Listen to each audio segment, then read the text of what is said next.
The broadcast of the regular meeting of the Minneapolis Local Board of Appeal and Equalization will now begin. Good morning. Welcome to this live broadcast of our virtual meeting. Today is May 6, 2020. In accordance with the relevant provisions of the Minneapolis City Charter and laws of the state of Minnesota, this is the day notice for convening the 2020 Local Board of Appeal and Equalization. This meeting includes the remote participation of board members and staff as authorized under Minnesota statutes section 13D.021 due to the declared local public health pandemic.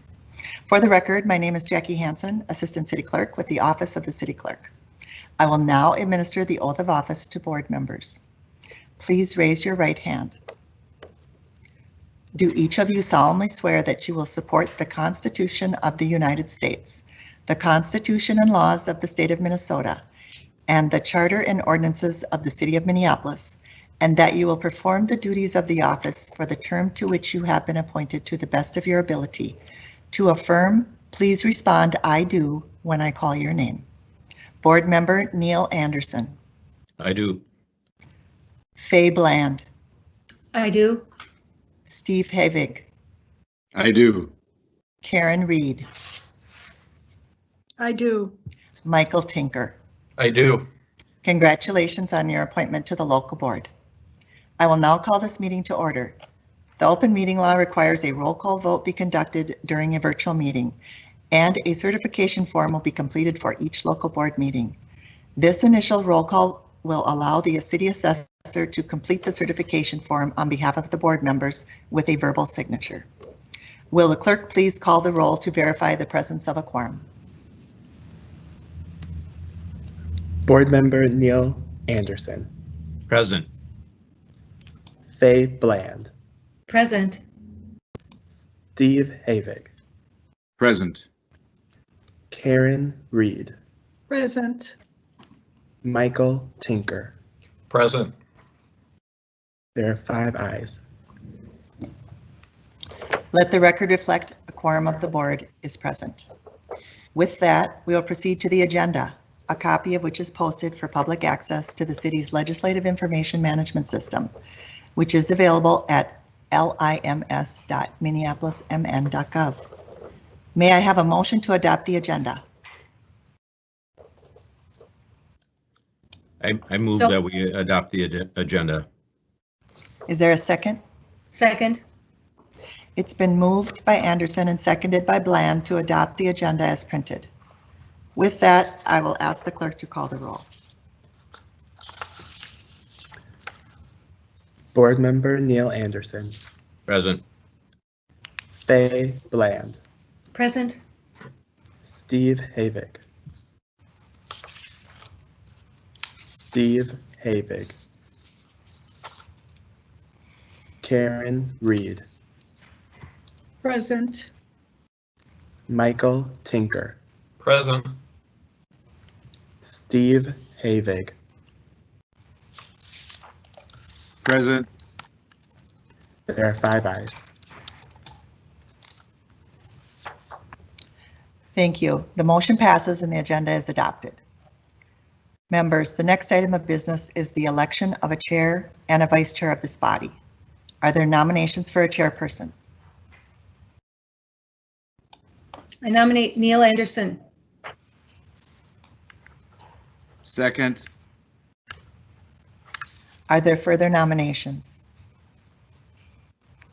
Hearing no further nominations, the period for nominations is now closed. Members, we will now proceed to a roll call vote on the motion to elect Neil Anderson as chair of the Local Board of Appeal and Equalization. Will the clerk please call the roll on the motion? Board Member Neil Anderson. Aye. Faye Bland. Aye. Steve Havig. Aye. Karen Reed. Aye. Michael Tinker. Aye. There are 5 ayes. That motion passes. Next, we'll proceed to nominations for a vice chair. Are there any nominations? I nominate Faye Bland for the position. Is there a second? Are there any further nominations? Hearing no further nominations, the period for nominations is now closed. Members will now proceed to a roll call vote on the motion to elect Fay Bland as Vice Chair of the Local Board of Appeal and Equalization. Will the clerk please call the roll on the motion? Board Member Neil Anderson. Aye. Fay Bland. Aye. Steve Havig. Aye. Karen Reed. Aye. Michael Tinker. Aye. There are 5 ayes. That motion passes, and I will now turn the meeting over to Chairperson Anderson. The next order of business is an overview presentation by the City Assessor's Office relating to the 2020 assessments. I will call on Patrick Todd, the City Assessor, to begin the presentation. Go ahead, Patrick. Thank you.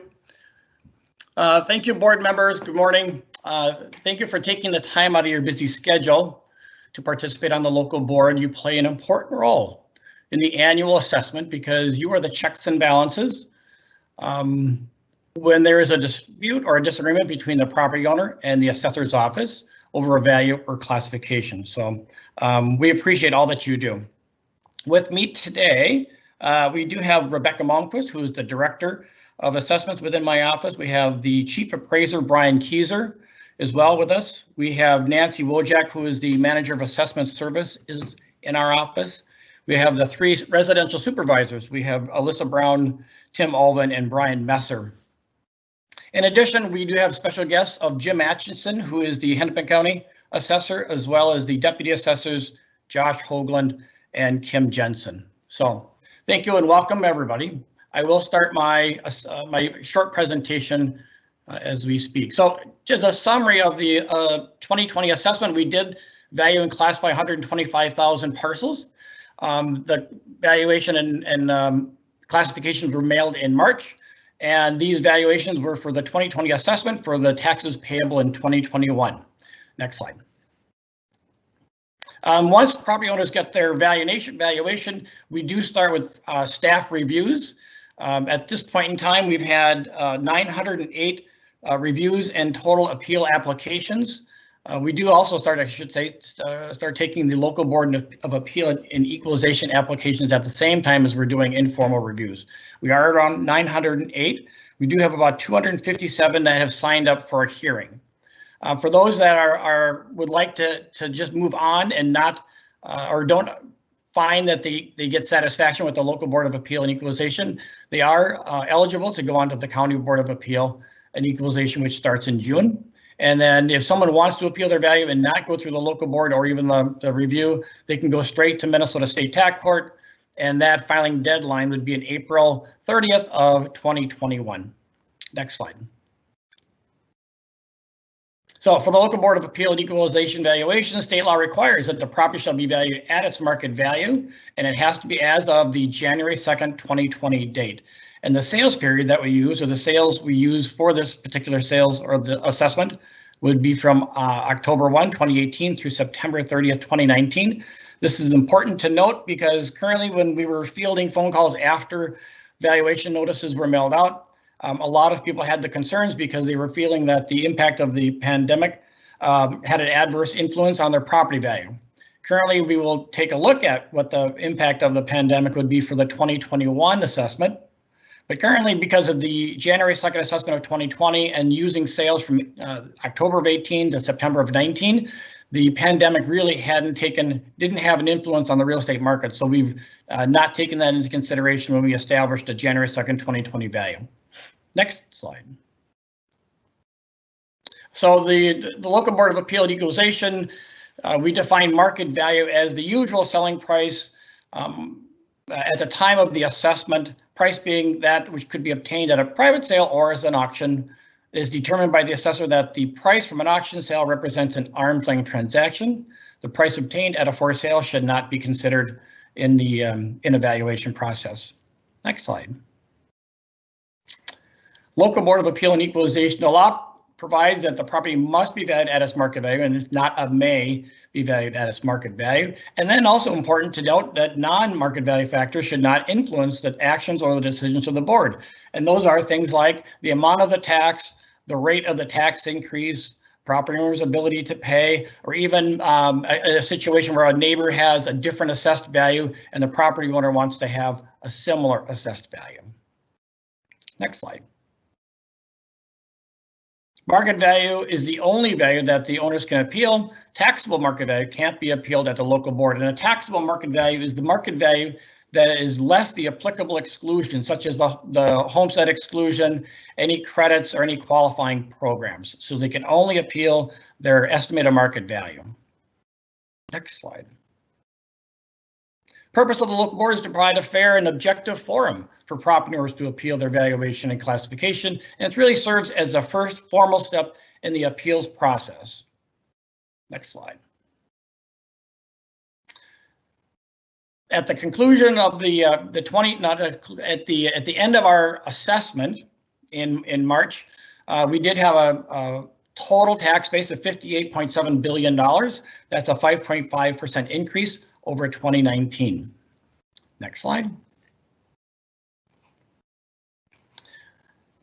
We've broken down residential growth by property type. This is a fairly small slide, but it's a very valuable slide. So it shows a 10-year history of our submarkets. So a submarket would be, what did the co-ops do over the last 10 years? What have condos and townhouses done? Condo garages, duplex, triplexes, and single family and vacant land. So it shows the assessment year, the number of parcels that we have, new construction, and overall estimated value for that particular category. Then we also show you year-over-year net growth. We show you a 5-year net growth, and we show you a 10-year net growth for each one of these categories. Next year. And the title says non-residential, and I just recently noticed this morning that I do have a residential component on this slide, but for the most part, this was the non-residential growth, the apartments, the commercial industrial farm, all property types, and in addition to residential. But again, we show it by year for a 10-year history, total number of parcels, the amount of new construction for that year, and then the final estimated market value for that particular year. It's interesting to note on this that we've seen in a 10-year history for net growth for apartments, nearly 100% growth in 10 years, almost double what everything else is. Next slide. This pie chart shows what occurred at the end of our assessment as far as the number of parcels that had changed from the 2019 to the 2020. So in this particular, the blue shaded area, it says 53.6% of the single family homes in Minneapolis did not have an increase in value from 2019 to 2020. We saw 21.5% of the households see something greater than 0, but less than 5% increase. 17% saw 5 to 10, 7.4 saw increases of greater than 10%, and then 0.4% saw a decrease in their value. Next slide. Next slide. Thank you. When we apply this to a map, thank you. When we apply this to a map on a parcel level and shade each parcel based on these percentage change ranges, you'll see where we had some of the greatest growth. These measurements or these growth areas are oftentimes based on or are based on our sales ratio. So when properties are selling, we do take a look at what was the assessed value in relationship to the sales price.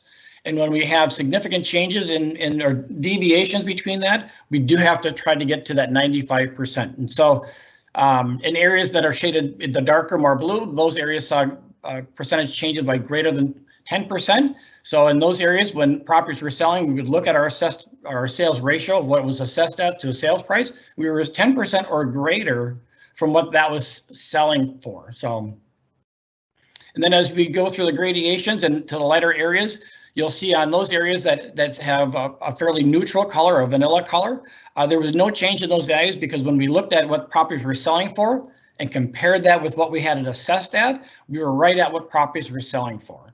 And then if you get into the more of the tan or taupe color, these are less than, those are properties that actually had a reduction. We've done the analysis and we found that the assessed value was slightly greater than what properties were selling for, so we had to pull those values back. So this kind of gives you a citywide global view, a citywide view of where values were changing in the city of Minneapolis. Next slide. And when we move that from a parcel level up to a neighborhood level, you see these aggregate changes by neighborhood. And again, in that north area, in the Seward area in Minneapolis, we find that we've seen changes that are going from 5 to up to 10%. And then when we get into the more south Minneapolis and some in northeast Minneapolis, we're finding values were fairly flat or fairly stable with only modest increases. Next slide. This is a median sale price versus the median EMB. So this was all a comparison between the market real estate median value. So these are sales, the median sales price, and we're comparing that with what did we have as far as a median value in our system. And as you take a look in 2013, we were about 15% behind the market. So when properties were selling, we were still lagging behind. And oftentimes we're finding that this was as a result of the foreclosure market from 2008, 2009, 2010. So we were still being impacted by foreclosures. The market was starting to rebound back. As you follow it to the right, when we get into 2019, you'll find that where the properties were selling and where we had our median values was really spot on. And today we're about 5% behind what properties are selling for in the market today. Next slide. And this is my last slide. So we do a lot of public outreach and education for those that are interested to learn a little bit more about how assessors value properties, or if you'd be interested to know how property taxes are calculated, we do have 2 videos out on the assessor's website that you can link. They're very short. They're about 3 to 4 minutes long and very informative. And with that, I'll stand for any questions. Are there any questions from board members?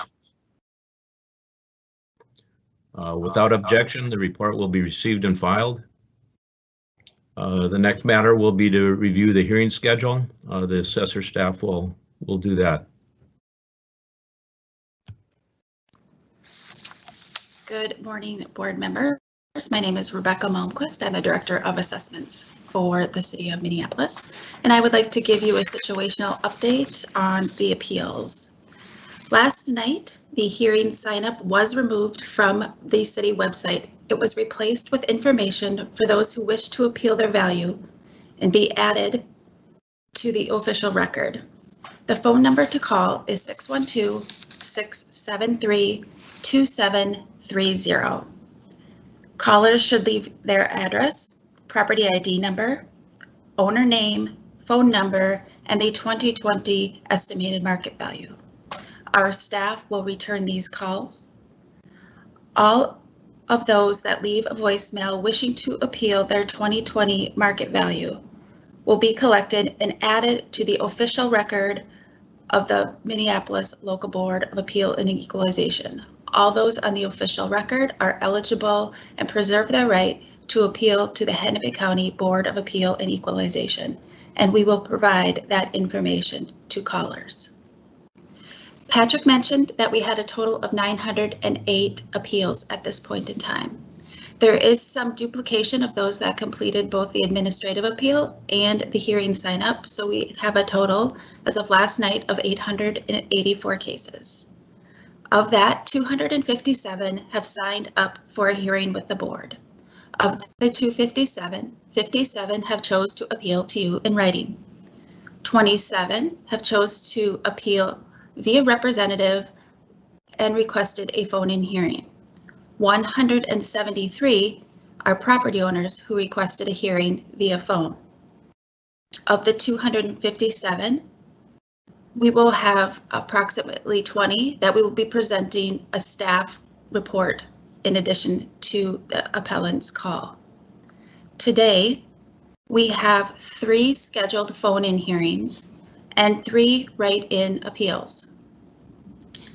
In addition, we have approximately 260 cases that were concurred and require board approval. Those cases were concurred with staff since April 24th, which marked the 10-day window leading up to the local board convened today. So after today, we will have 54 write-in appeals and approximately 197 phone-in appeals. So we would we are scheduled to reconvene on Wednesday, May 13th in the morning. And so I just would like the board to have a conversation about how they would like to handle these appeals. The process for the phone-in appeals will be that we will schedule hearings in blocks of time, and callers can join the call and they will be answered in the order received. Write-in appeals can be handled by the board at their will when they would like to schedule them. So for May 13th, we currently have 2 cases scheduled. So I would like to know if it's the pleasure of the board to schedule other hearings, or would you like to process write-in appeals during that time? Or would you like me to present the list of concurred cases to you?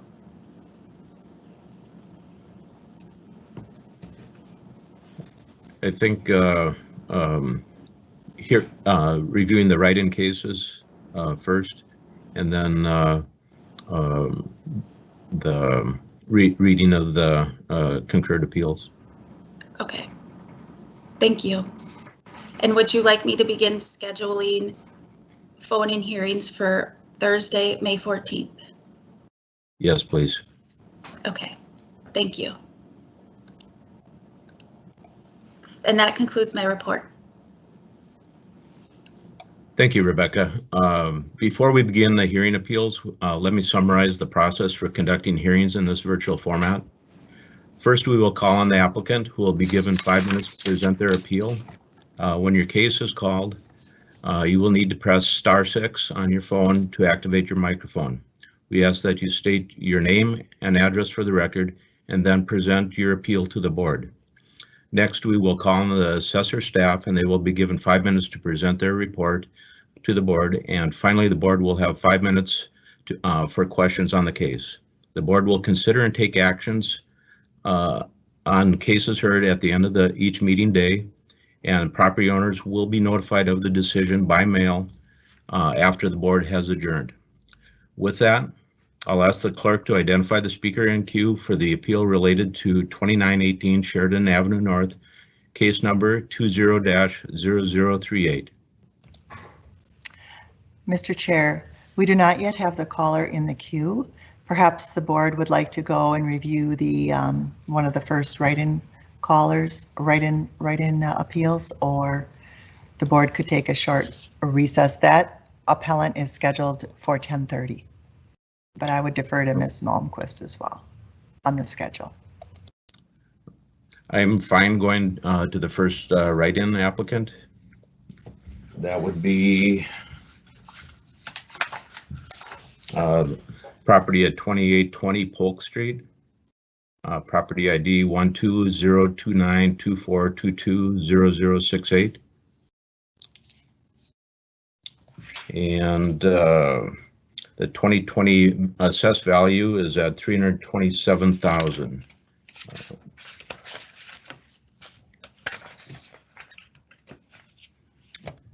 Will the assessor's office present their side of this case?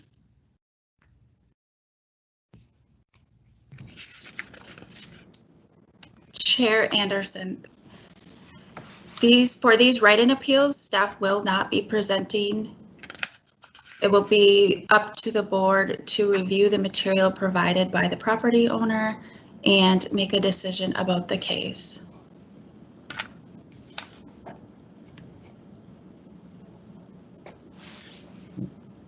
Are there any board members that would like to comment on this, or would everyone prefer to adjourn until take a break until the first call in?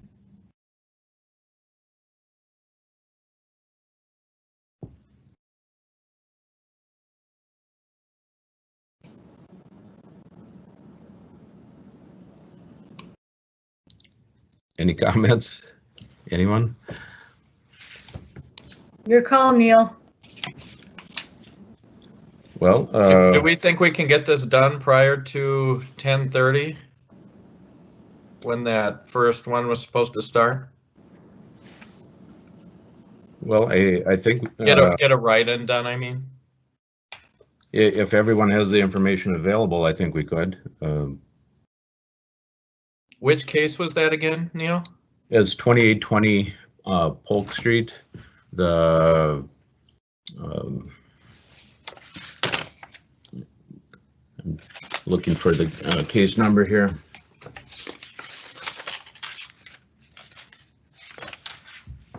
Somewhere here. Case number 20BH-0001.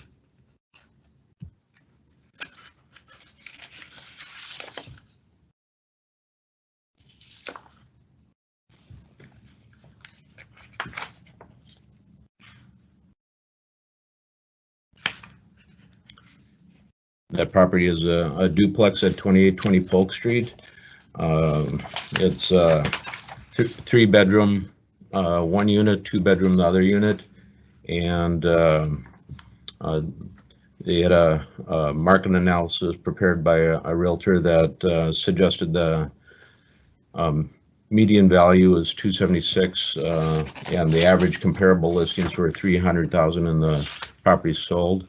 I'm very familiar with the area, and feel that the current assessed value of 327 is very close, or perhaps even lower than what the current market would be for a duplex of that size in that area.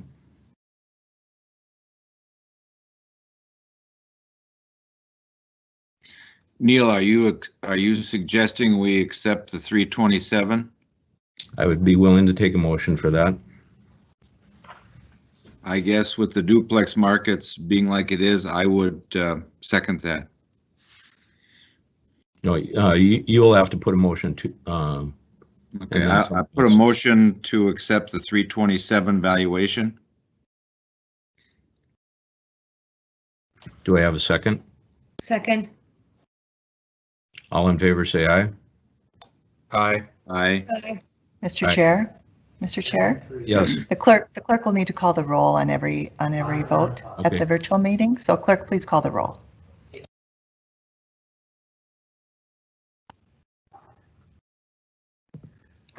Hi, Mr. Chair. Can you restate your motion just for the record, please?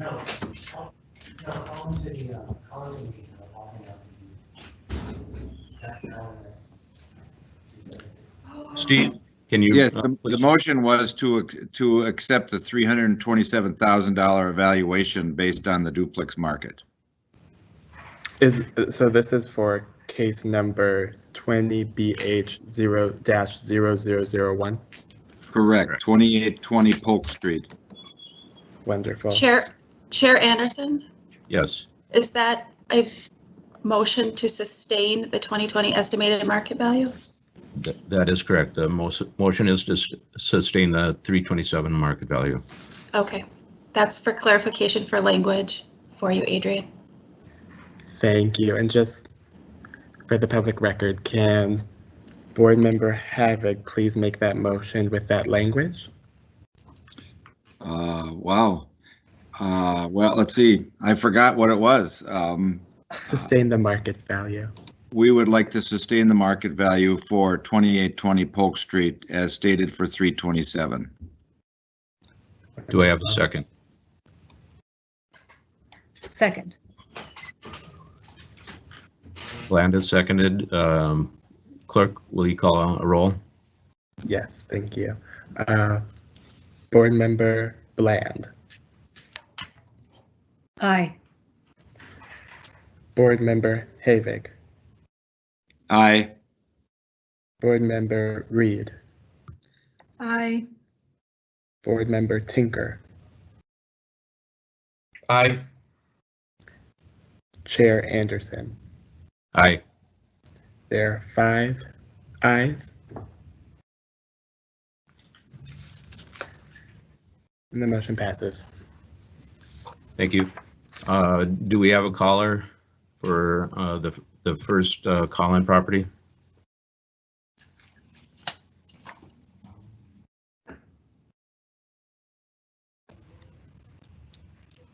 Mr. Chair, we are attempting to reach the property owner on the telephone. Okay. Should go on to the next write-in. It is case number 20BH-0007. Property address is 3538 2nd Street Northeast. Are there any questions or discussion from board members relating to this property?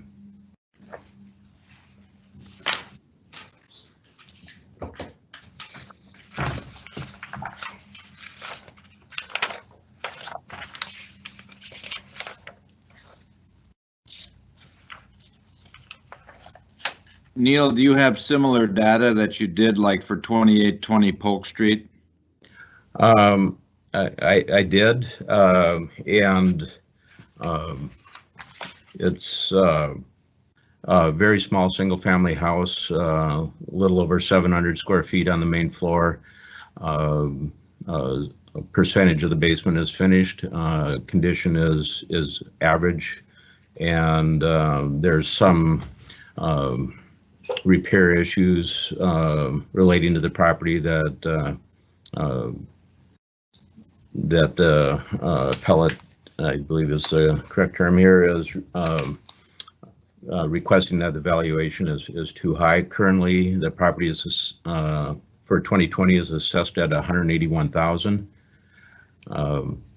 My recommendation would be a number less than that, based on comparable sales. I saw 2 other sales that were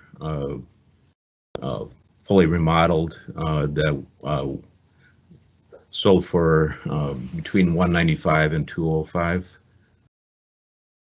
I'm sorry, what did you, this is David Smith. Hi, yeah, are you, and you're the property owner of which property? 2918 Sheridan Avenue North. Oh, and that's okay. Minneapolis. Okay. We'll pause discussion on the property on 2nd Street Northeast, and we'll move to Mr. Smith on Sheridan. Oh, okay, okay. Go ahead, Mr. Smith.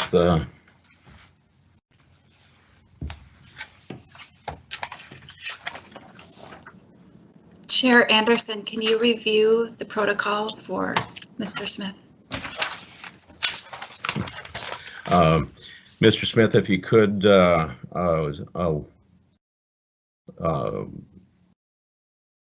you'll be given 5 minutes to present your case, and if you could first by identifying your name, address for the record, and then proceed to your comments. After you are through, the board will listen to the assessor's office side of the presentation, and then we'll have questions for 5 minutes, and then our decision will be made at the end of the day, and you will be notified in writing at the adjournment of the meeting. Okay, so, all right. Please go ahead, Mr. Smith. My name is David Smith, and my address is 2918 Sheridan Avenue North, Minneapolis, Minnesota 55411.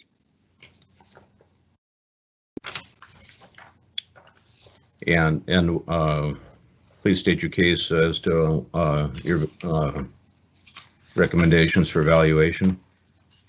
Right. I had spoke to I can't remember. I don't think his name was Craig, but I spoke with somebody from your office, and because I had wanted to dispute the amount that they said that my valuation would be, which was $95,000. And we were working with each other on the phone, and I told him that nothing had changed on my house, so I couldn't understand why it went up, so high, because it was $89,000 for last year. So, and I told him, I said, well, I wanted to dispute that. So, because I told him, I said, I didn't feel like it should be any change. And so he called me back, and we talked on the phone, and he said, well, there's no change.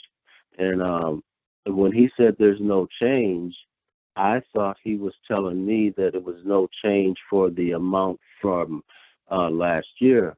But what he meant was is no change from the $95,000. And in our conversation, he said, well, thank you. He said, well, he said, there's no change. And then he said, thank you for canceling your dispute. And I didn't understand what he meant when he said that. And so when I got his letter in the mail and I read that it was no change from the $95,000, I told him that, I said, no, that's not what I thought I was agreeing to. I said, I wasn't agreeing to that. And I told him, I said, I can understand if my mortgage, if my taxes went up some. I said, but not that much. I said, I didn't agree to that much. I said, I'm not saying that it shouldn't go up. It's just not that high. So then that's why he told me then I need to call you guys to, talk about it, because I was hoping that I could settle this before I had to, speak with you guys. So it was a mix up on my part, at both of our parts, actually, because when he said no change, I thought it was no change from the amount that I was already paying, not no change from the $95,000. So I wanted to dispute that, and I wanted to hear, I wanted to at least be able to say what I thought, because I didn't agree with what we were talking about previously, and I don't like my house. I haven't had any other improvements on it. All the improvements that he talked about were improvements when I bought the house in 2015, and you guys already knew what I had done to the house when I moved in, and since then it hasn't been any changes. So that's my dispute right there.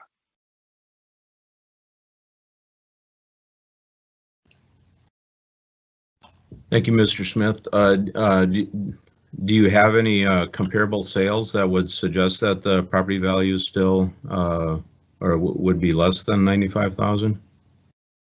No, I don't even know how to do that. All I know is what I'm paying for this house, and what I've done on this house. I don't know how to go and check and see what other people's houses are being bought and sold for. Okay. I don't know any of that stuff. I just know what goes on here at my house. Yeah. Is there anything you would like to add to this? No, I just wanted to say that I do believe, because I'm thinking that it's going to my insurance, or the property taxes are going to go up. Maybe they might go up. I don't know if they'll ever go down. But in my mind, I'm thinking that, maybe each year they're going to go up some, but I just didn't think that it was going to go up that much. I mean, that's a lot to me. And I just wanted to let you guys know that what he said was no change.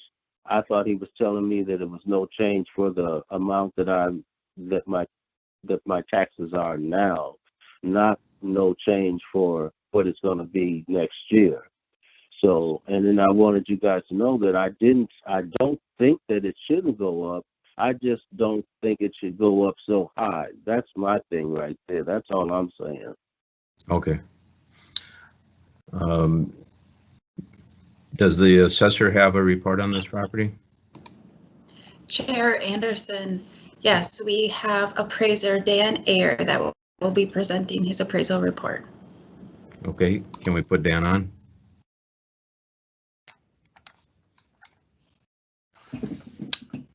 Hello. Good morning, Mr. Chair and members of the board. My name is Dan Ayer, and I'm a certified Minnesota assessor. I've been assessing since 2015. I started my career with Washington County, and since transitioned to the city of Minneapolis in September of 2019. I'm presenting the case for 20-0038. at 2918 Sheridan Avenue North. The assessed value is at $95,000 for the 2020 estimated market value. After sales comparable analysis, the indicated value is at $120,000. I conducted an interview with the homeowner on April 8th of this year to establish that the features of the property, the subject property, were accurate. The property was built in 1915.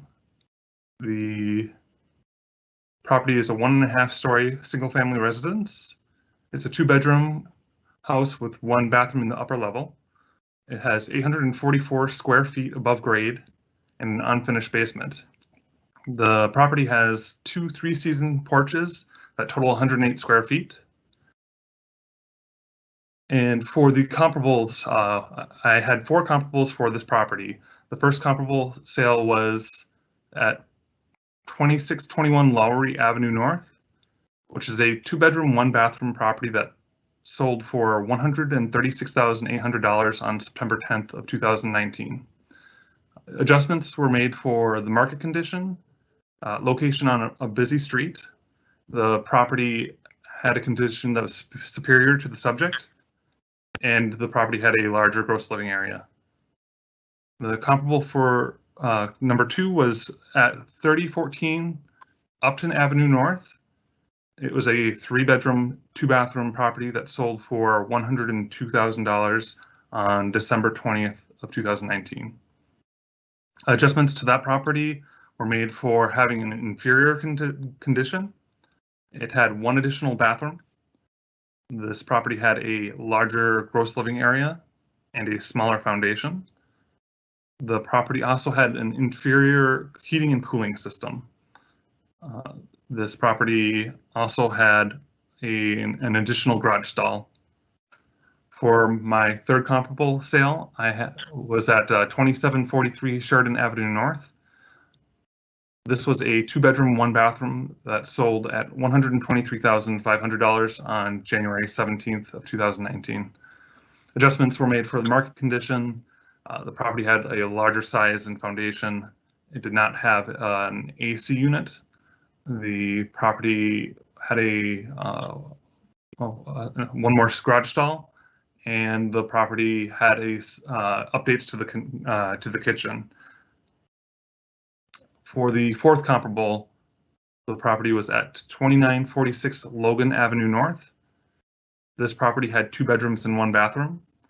It sold for $102,400 on July 31st, 2019. Adjustments were made for the market conditions, having an inferior structure, a larger foundation. The property had a smaller gross living area. The property did not have an air conditioning unit, and the property also did not have a garage. When comparing the properties, most weight was given to the comparable 3 at 2743 Sheridan Avenue North for its similarities in size, location, and overall condition.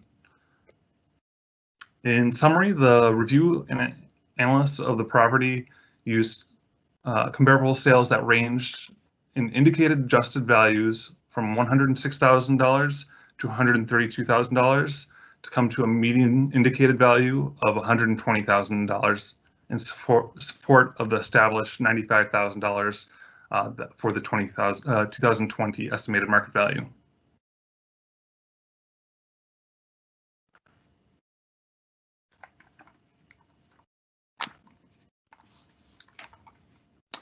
Are there any questions from the board members?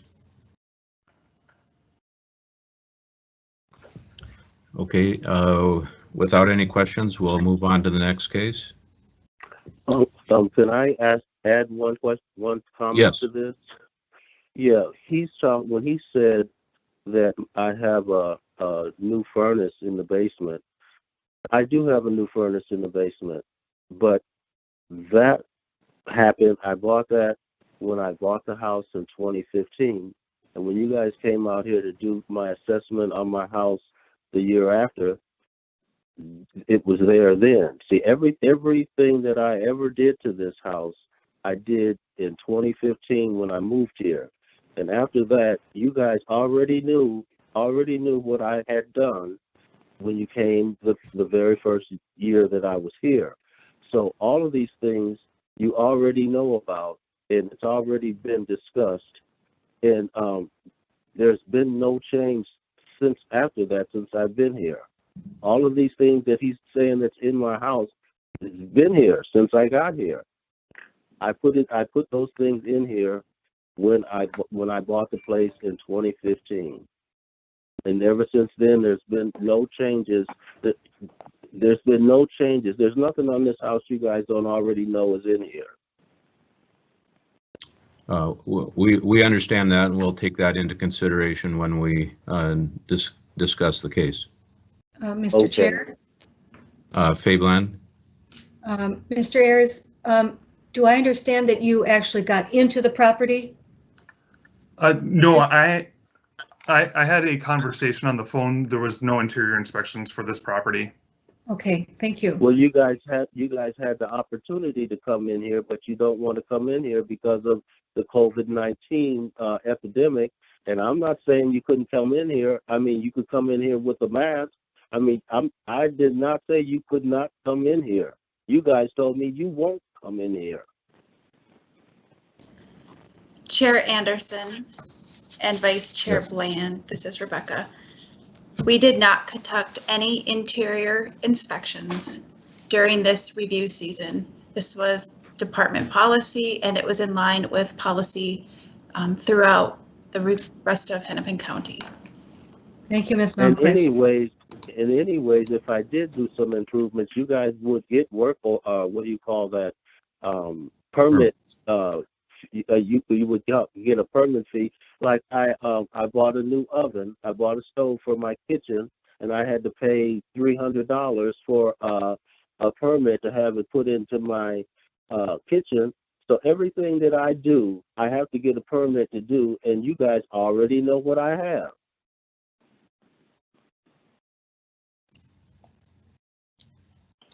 Yes, sir. Are there any other questions from board members?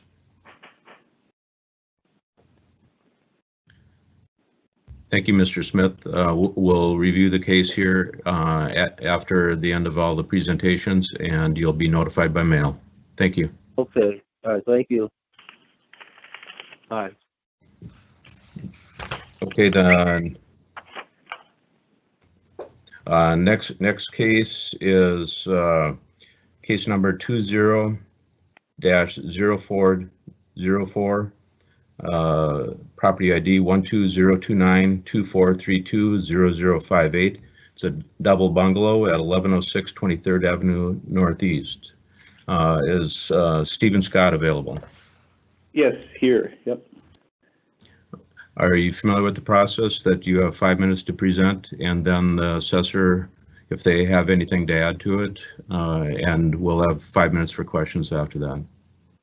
Sure. Yeah, I've never done it before, but okay. What you'll need to do is state your name, property address, and present your appeal, what you feel the property is worth, and your explanation for why. So please go ahead. Okay, Stephen Scott, property address 1106 23rd Avenue Northeast. The property ID was stated before. As I sent in the other emails, appeals to the city, I think it's overvalued at $477,500. Just judging by recent sales in the neighborhood, I guess. 2409 Pierce was $230,000 for similar. 2326 Fillmore, $289,000 similar. And then there was the triplex on 2201 Fillmore that sold for $380,000, and then 101 Lowry triplex for $300,000. I have a lot of deferred maintenance. My foundation is not the best. It needs quite a bit of work. It's still holding up, but it's not it's a lot of these that sell, I think they get them ready and, you know, do a lot of work for them to get that price. And spend a lot of money on it. I would think the value, like I said in some of the other emails and all these forms I filled out, would be around 300,000. And that pretty much concludes what I can say without, you know, going into details about what it needs and stuff like that. Well, if you feel that would be helpful to your case, you still have a couple minutes left to present some more detail as to why the valuation should be 300,000. Okay. Well, I have old roof. I have could benefit from paint. Like I said, the foundation is probably the biggest issue. It's that my beams are rotting, but I was actually got an estimate on that. We can do that, you know, at some point.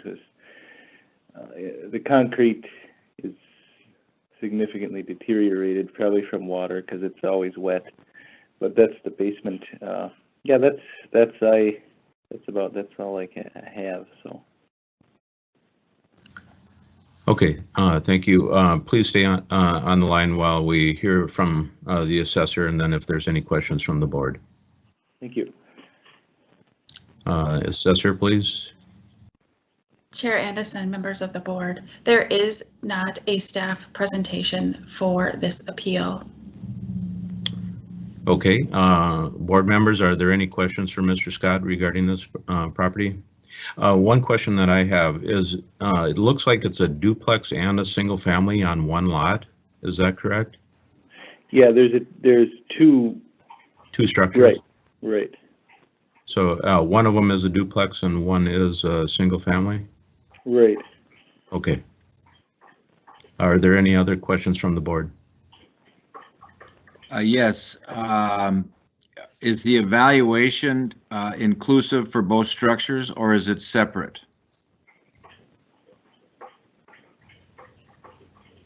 Someone from the assessor's office?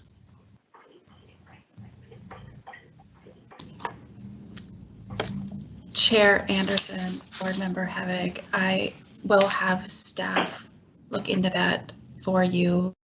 Was your specific question, do we value them separately or do we carry a separate value for them?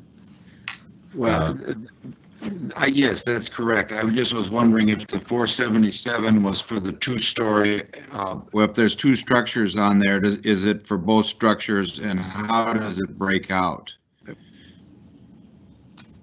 He's got some significant comps for one structure, but not for two. His comps that he compared with were triplexes, so this is in some respects similar to a triplex. From what I've been able to discern is that it's one parcel with two structures on it. It's relatively unusual in the Twin Cities, but it does happen occasionally. So if we could just get a clarification, if the 477,500 is for both structures, or is there in each? Okay. Rebecca, do you have anything else you want to add here? I do not have anything else that I want to add at this time. I am taking a look at the property record to answer.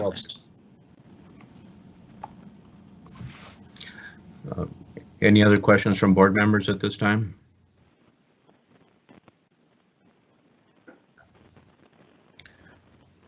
With that, thank you, Mr. Scott. After the end of presentations, the board will review all the files and we will notify in writing as to our decision. Thank you. Okay, can I say something else, sir? Sure. Yeah, it is only one property ID, so there's only one tax statement that I get that should be, there's only one ID number, so that may help. Okay. Thank you. All right, thank you. Yep. And if I may speak real quick, this is Tim Alvin with the Minneapolis Assessor's Office. Go ahead, Tim. That 477 is for is for the whole parcel, so with both the structures. Okay, thank you. Yes, and that's why I included the triplex, like you said before, like you said earlier. Yep, I understand that. I used to own one like it. Oh, okay, great. Okay, thanks. Next, we'll be looking at case number 20-0030, 3207 East Minneapolis Parkway. Is the owner available? Mr. Chair, the applicant is not yet called in to the board hearing. Okay. Well, let's see. Do we want to go back to the written ones, or shall we take a short break and come back with hopes that they're available?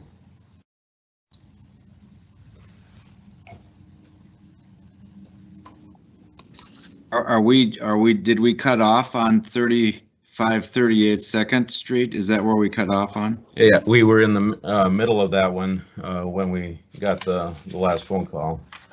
Okay. We can go back to that. Maybe we can just finish that, then we don't have any loose ends. Okay, that sounds good. So we are reviewing, let me pull up the case number here, if I can find it. Case number 20BH-007, 3538 2nd Street Northeast. It's a single family, and what I'd reviewed earlier is that it's a relatively small property with a lot of deferred maintenance, and the 2020 assessed value is 181.5. The applicant has not. Okay, we have the the owner for the property on East Calhoun Parkway, Minneapolis Parkway, online now. Should we, Rebecca, should we move on to that, or should we continue on with second and wrap that up? The last call in hearing is scheduled for 11:10. Okay. It is the pleasure of the board, but I believe the caller understands that they are scheduled for 11:10. So if you would like to wrap up the case, Okay. the writing case you're doing now. Okay, we'll do that then. Thank you. Does anyone else have any comments on or questions regarding 3538 2nd Street?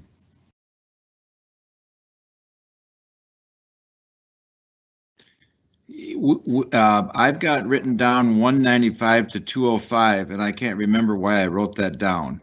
So it's assessed at 181 now. And what was the 195 to 205? Were those some comps? Those were some comps that I had seen that had sold in the area, but they were both recently remodeled. And so that's why I felt the value of 181 might be a little high, given the conditions of all the respective properties. What was it from to 181? A year before is 165, and it jumped to 181 this year. Okay. What is your recommendation? Well, we'll discuss all these. Oh, I see. Okay.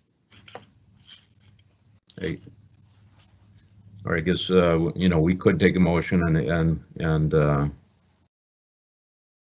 if anyone is willing to put forward a motion.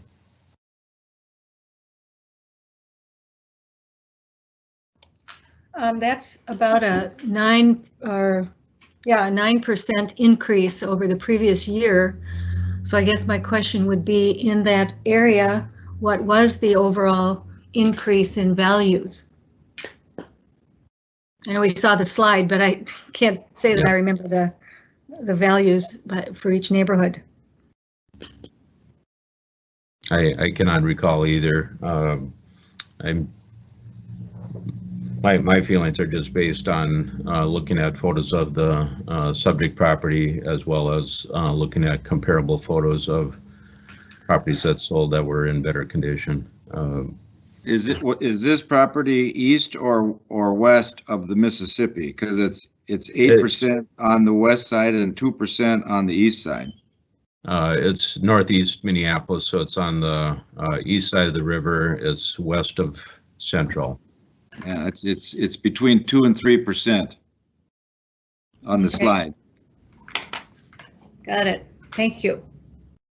My recommendation would be to go back to last year's valuation or somewhere near that. But if anyone else has anything that they would like to put forward in a motion, I would appreciate that. I would move. Well, Okay, I defer. no, go ahead. I'll second it. We haven't heard it yet. I know what it is. Okay. I would move that we adjust the value to 168. Do we have a second? Second. Do we have a roll call vote? Chair Anderson, this is Rebecca. Just a Yes. clarification. The motion would be to reduce the 2020 estimated market value to. Okay. I move that we reduce the 2020 market value to 168. And I second that. Okay. Can we have a roll call vote? Board Member Bland. Aye. Board Member Havig. Aye. Board Member Reed. Aye. Board Member Tinker. Aye. Chair Anderson. Aye. There are 5 ayes and the motion passes. Thank you. So, Hey, Neil, can we take a 5-6 minute break before the 11:10 schedule? sure. Let's take a break and we'll be back in 5 minutes.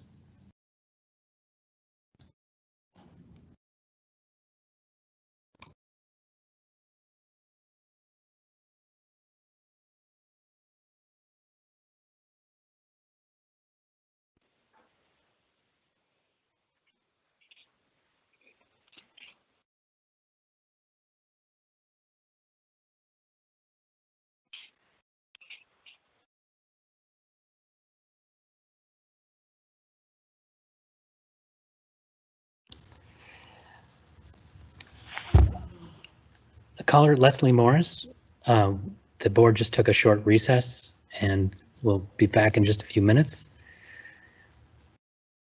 Hello? Yes, Leslie, this is, the board just took a brief recess and we'll be back in a couple minutes, but I let you into the meeting, so if you could just hold and the chair will call on you when we're ready, okay? Thank you. Okay, perfect, thanks.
Neil, are you there?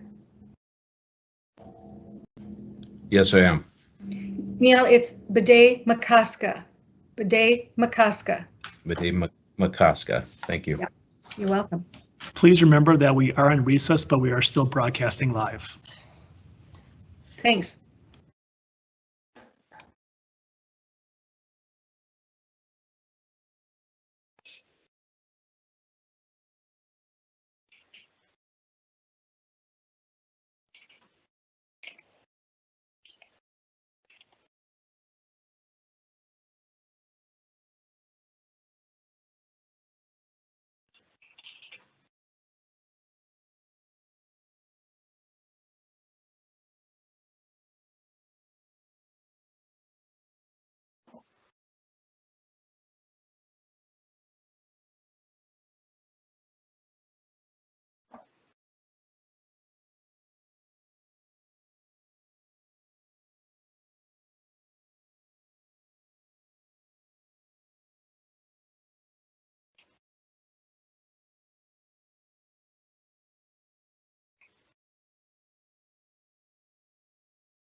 Is everyone back?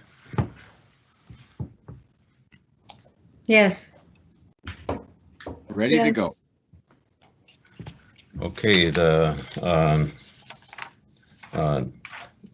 next up, we have case number 200030, property address 3207 East Bidet Makaska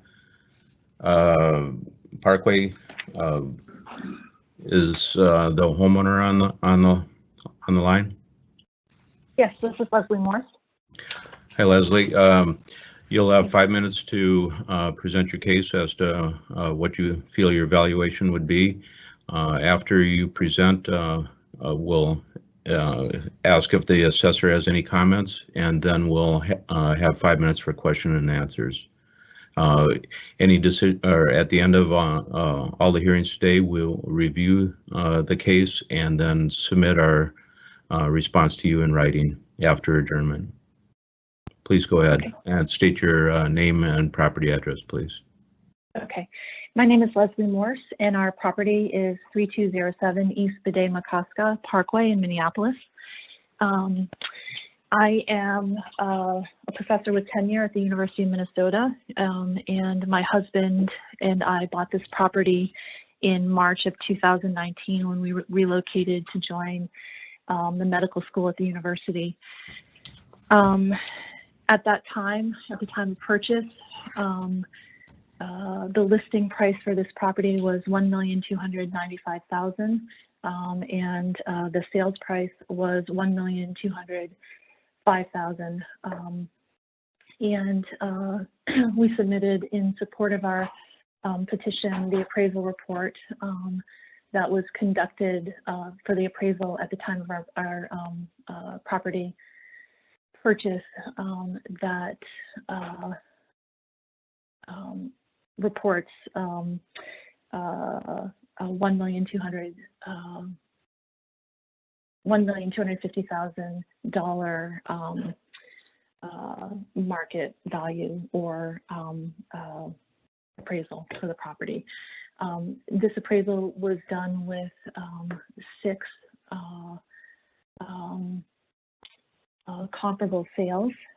Some of them were listed on the report that I received from Andrea Jones following our discussions regarding the appeal of the estimated market value.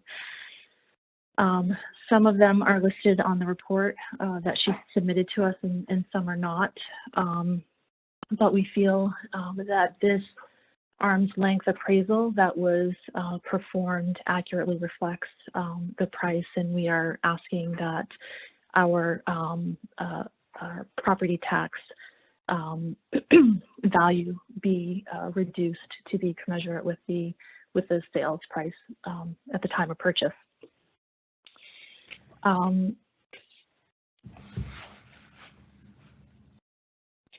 When reviewing the tax history for this property,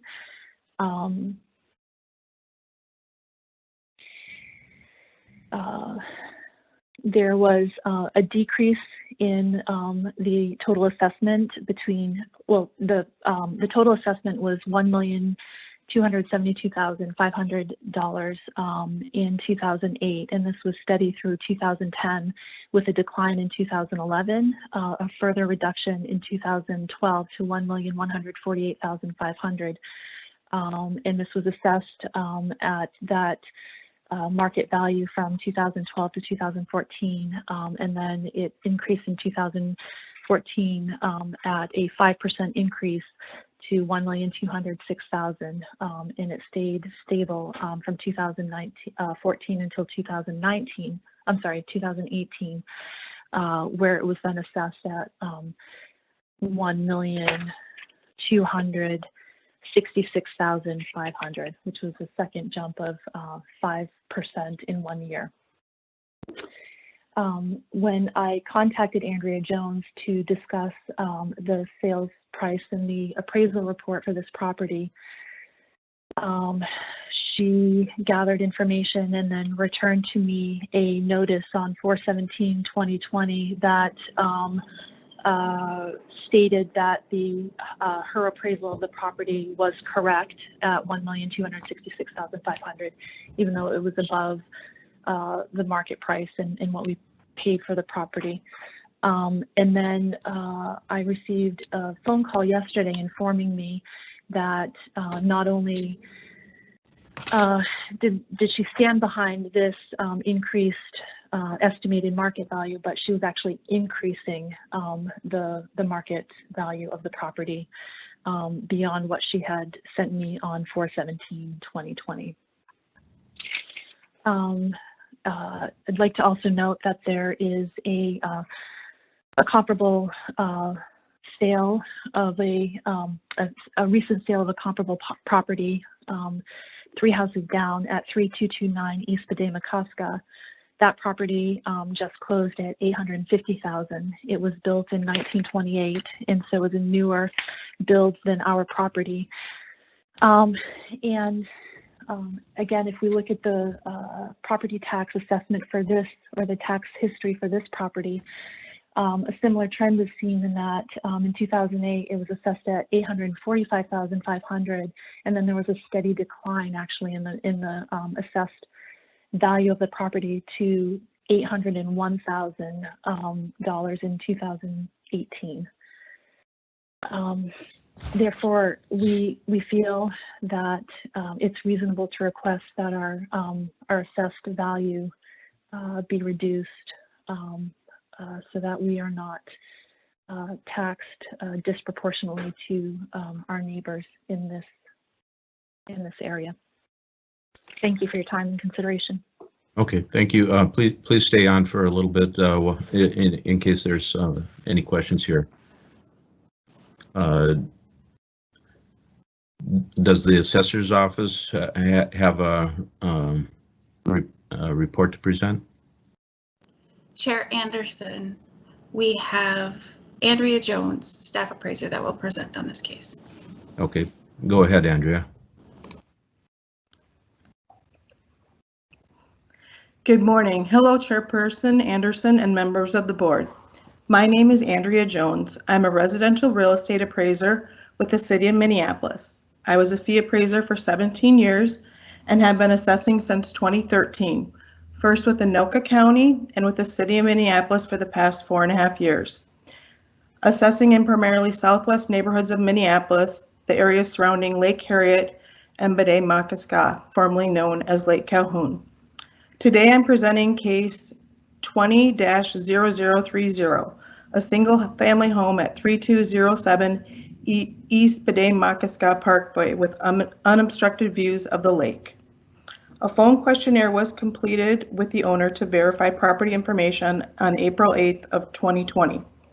The 2020 assessed value was $1,266,500.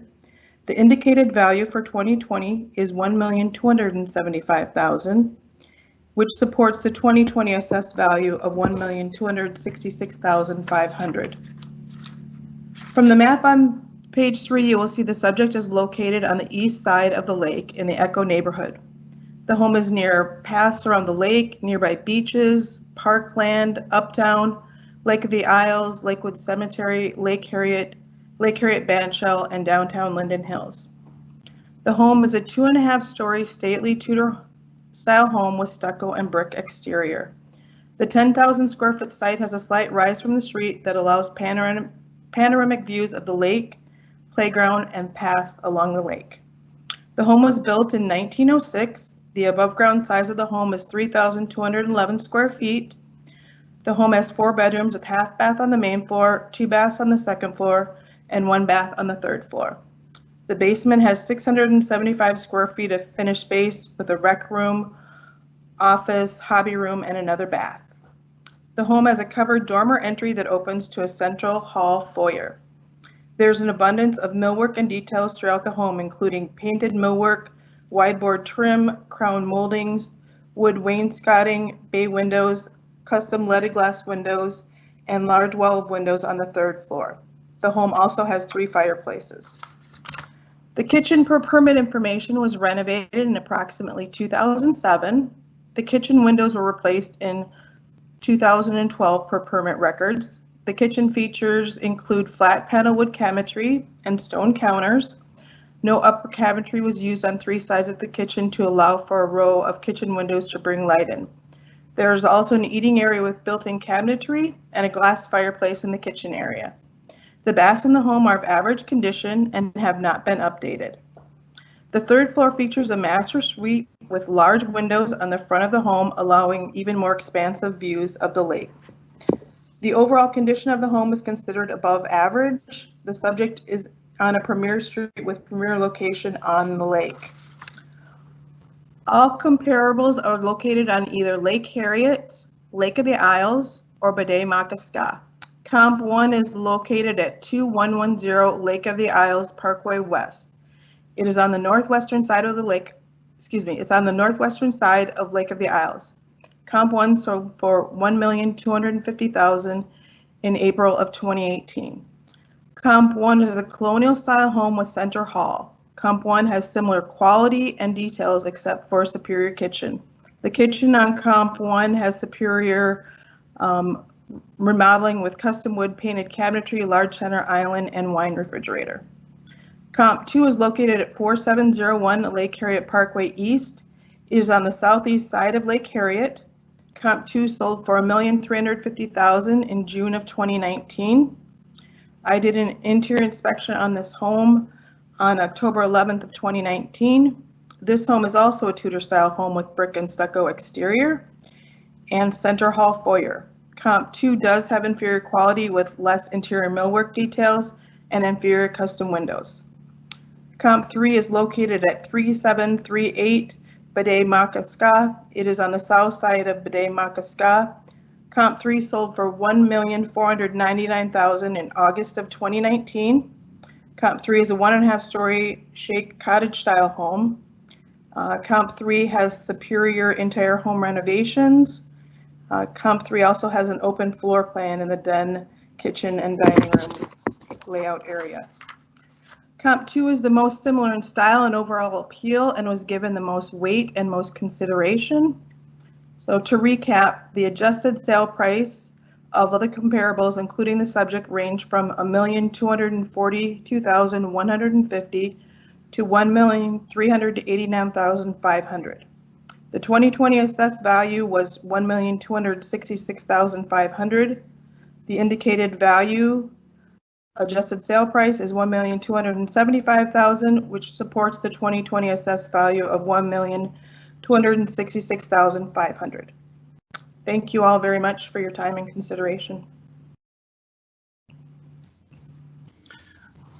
Thank you, Andrea. Is there any discussion or questions by the board for Ms. Morris or Ms. Jones?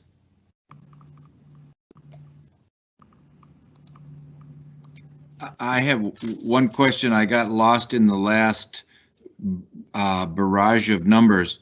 What is the assessed value now? 1,266,500, and it's going to 1,389. No, for clarification, the 2020 assessed value is $1,266,500.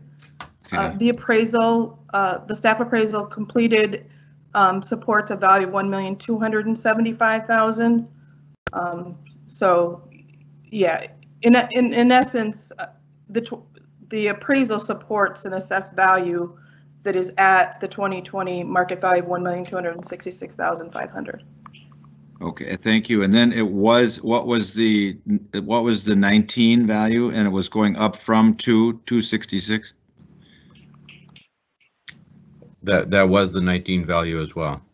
Oh, correct. The 2019 value is also $1,266,500. So it's not changing. Correct. It's staying flat. Okay. Thank you. You're welcome. Thank you. This is Leslie Morse. Could I just add that Ms. Jones was not able to do an on-site inspection due to the COVID pandemic. So while she did consider the comp of higher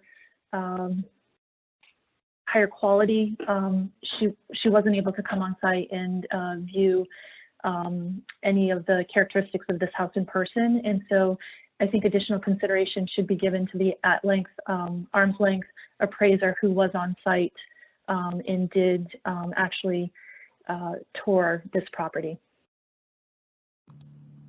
Thank you.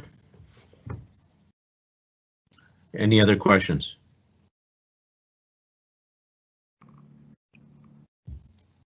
Okay, that is the last of our live presentations.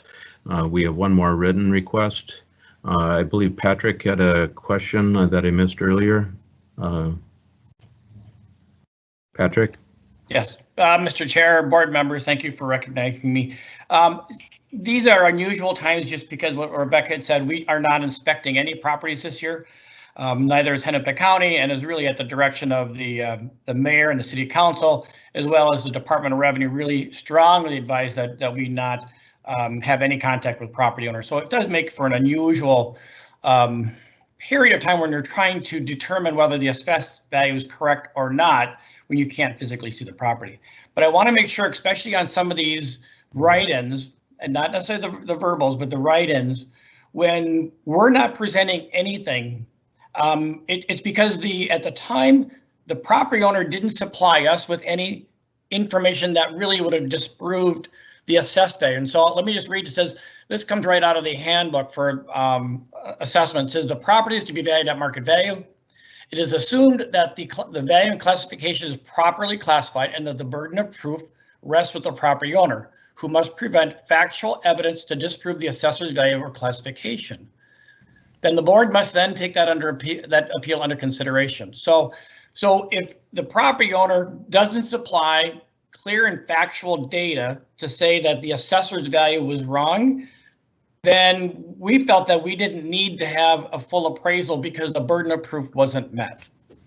So in the last write-in, the board made the determination to reduce the value, which may or may not be correct, but we would have looked at that data that the property owner provided and said, there is not enough data provided by the property owner to disprove. There wasn't an appraisal, there wasn't a sale, there wasn't contractor estimates, there wasn't photographs to support why that property was not correctly valued.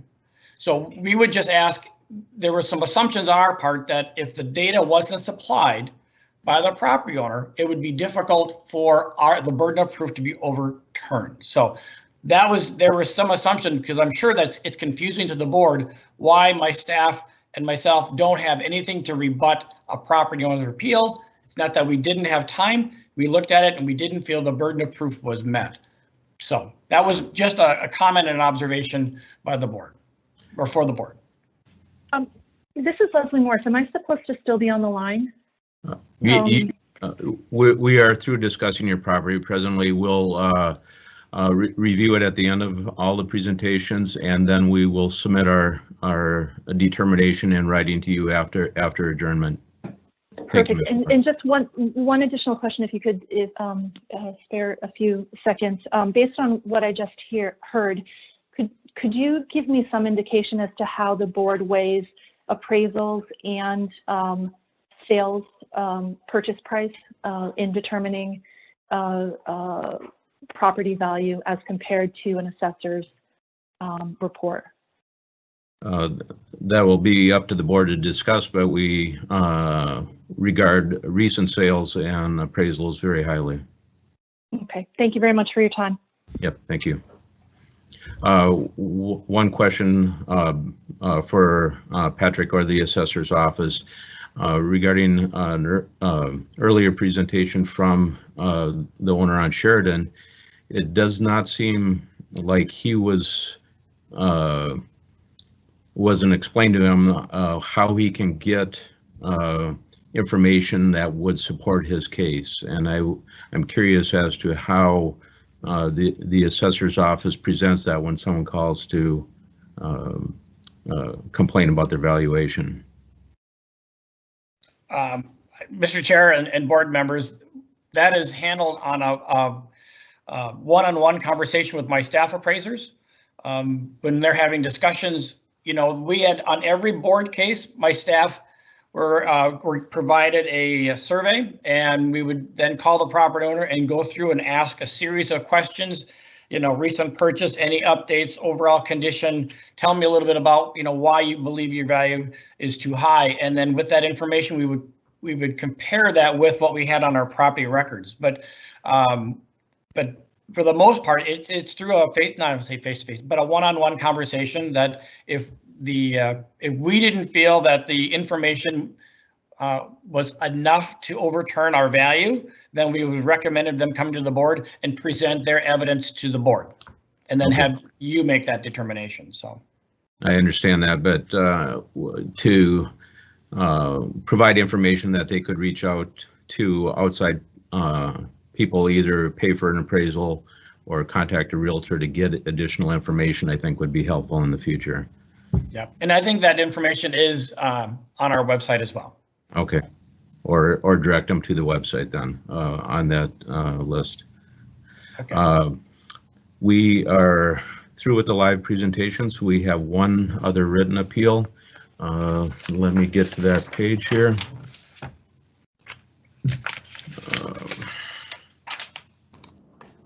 The final appeal is for 740 Portland Avenue, number 1415, case number 20BH-008.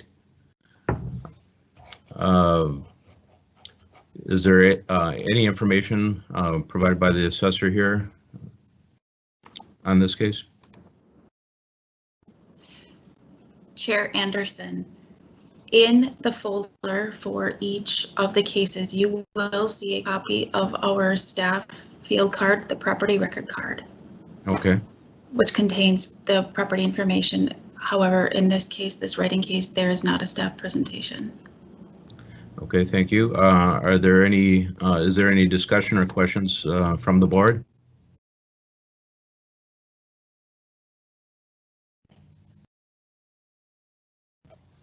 Well, I guess, what are we doing?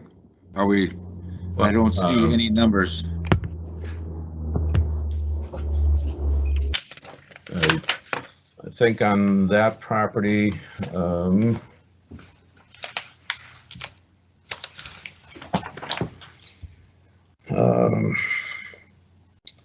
sold in 2017 for $587. It's currently assessed at for 2020 at $590,500. Was assessed last year, 2019, at $573,500, and the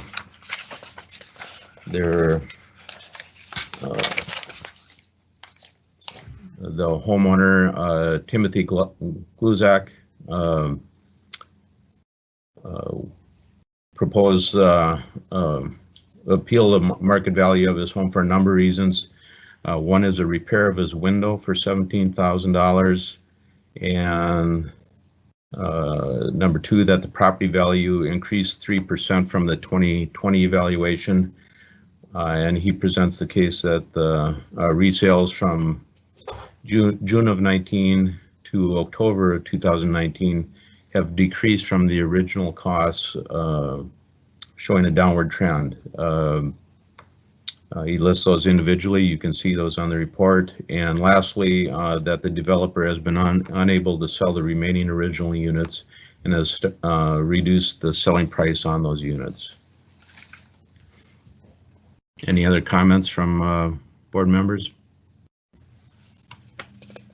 Can the homeowner's comments be verified that they are going down in price, and did we reappraise the property based on a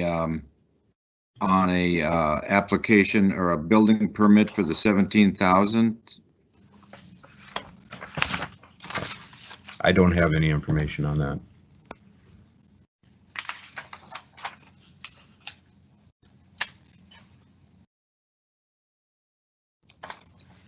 Neil, is it my understanding then that he has a repair that needs to be done for 17,000, or that he made a repair for 17,000? It needs to be done, and that it hasn't been done yet. I believe it's up to the builder to make that repair. Got it. Thank you.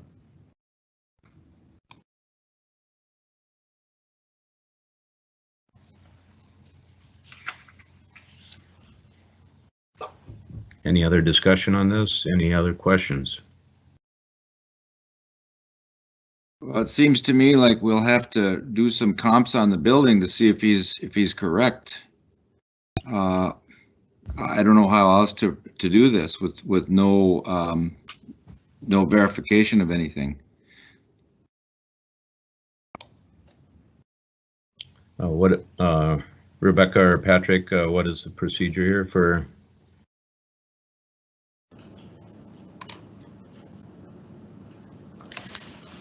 Chair Anderson, I would again just mention what Patrick brought up to you as far as the property owner being responsible for providing evidence that supports a reduction in market value. And you can decide the case now, or if you chose, you could not decide this case until you reconvene. That is an option to you. I just would remind you how many cases you still have in front of you.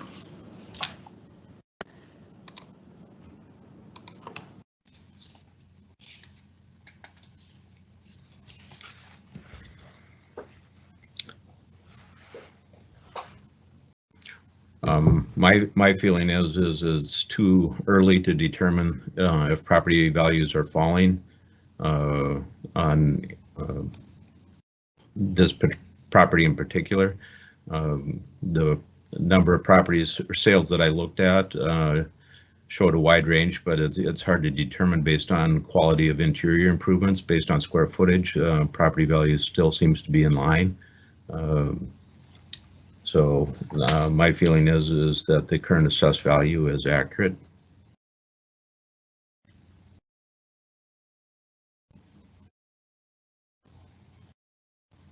Would someone like to make a motion or to? I have a comment.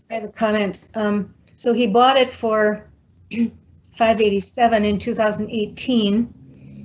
The last year's value was $573.5, and now this year's value has gone up to $595. So they're really saying, you know, $3,000 over what he was willing to pay for it in 2018. Doesn't seem like a huge difference.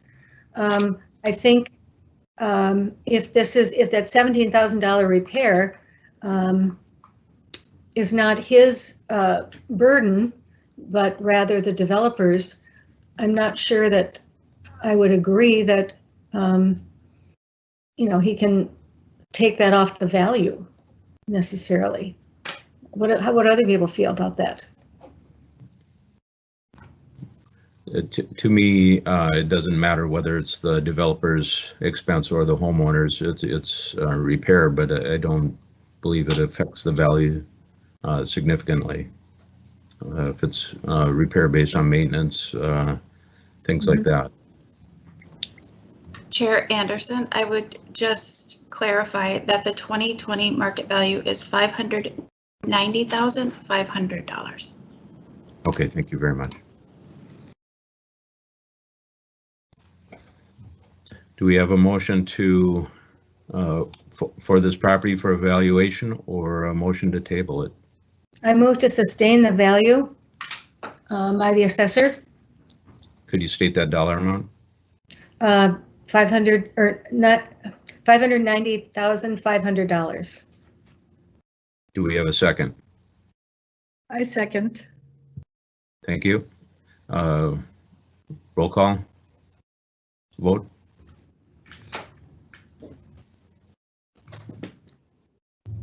Board Member Bland. Aye. Board Member Havig. Aye. Board Member Reed. Aye. Board Member Tinker. Aye. Chair Anderson. Aye.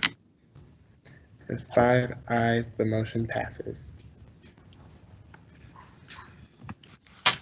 Okay.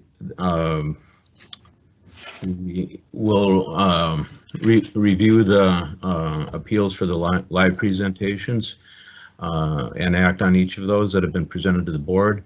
Appeal for 2918 Sheridan Avenue North, case number 20-0038.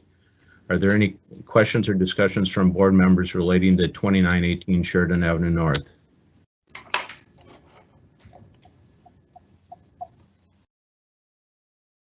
I guess, whoops, Go ahead. excuse me.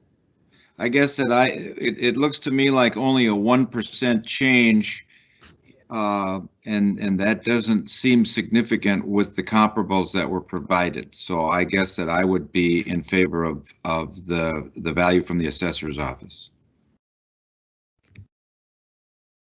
Ms. Bland? Okay, so am I right? The value, I'm looking at my notes here, went up from 89 to 95, is that correct? That is, I believe, correct. Well, that's more than 1%. About 7%. 6 or 7%. Chair Anderson and Board Yes. Member Bland, it is correct. The assessed value in 2019 was $89,000. The 2020 estimated market value was $95,000. And Dan Ayer's review value, indicated value, was $120,000. I would just remind you that rather than focus on the percent of increase, is the value for January 2nd of 2020 accurate? Thank you. I don't feel that the homeowner presented any information except that he thought the value was too high. I mean, that was really his entire case. There wasn't any evidence to back it up.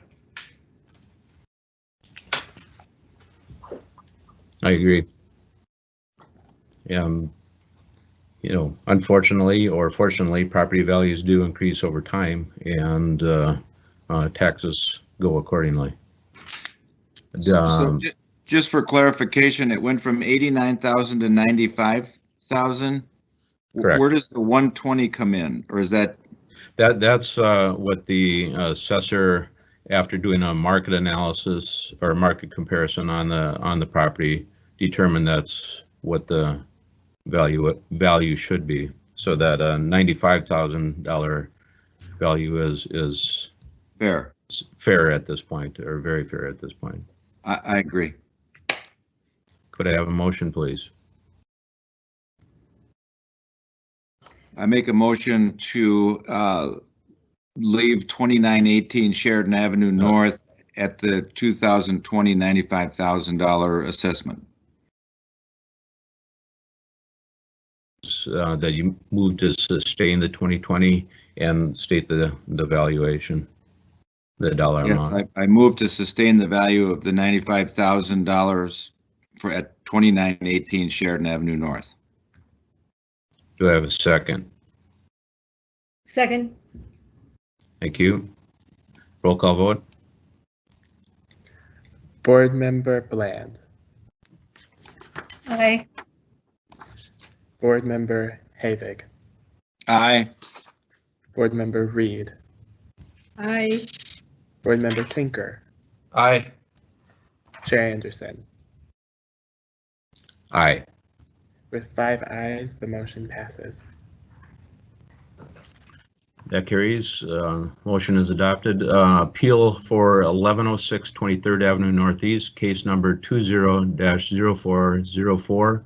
Are there any questions or discussion from board members related to 1106 23rd Avenue Northeast? This is the property with the duplex and single family on one lot or one parcel. Chairman Anderson, would you had made a comment that this property would be more of like a value, like a triplex based on what it is. Is that still your assumption? It is 3 rental units on the property, yes. And the valuations of the tries were coming in at 380 to 300? That is what the homeowner presented, yes. I guess that I would recommend a reduction to something.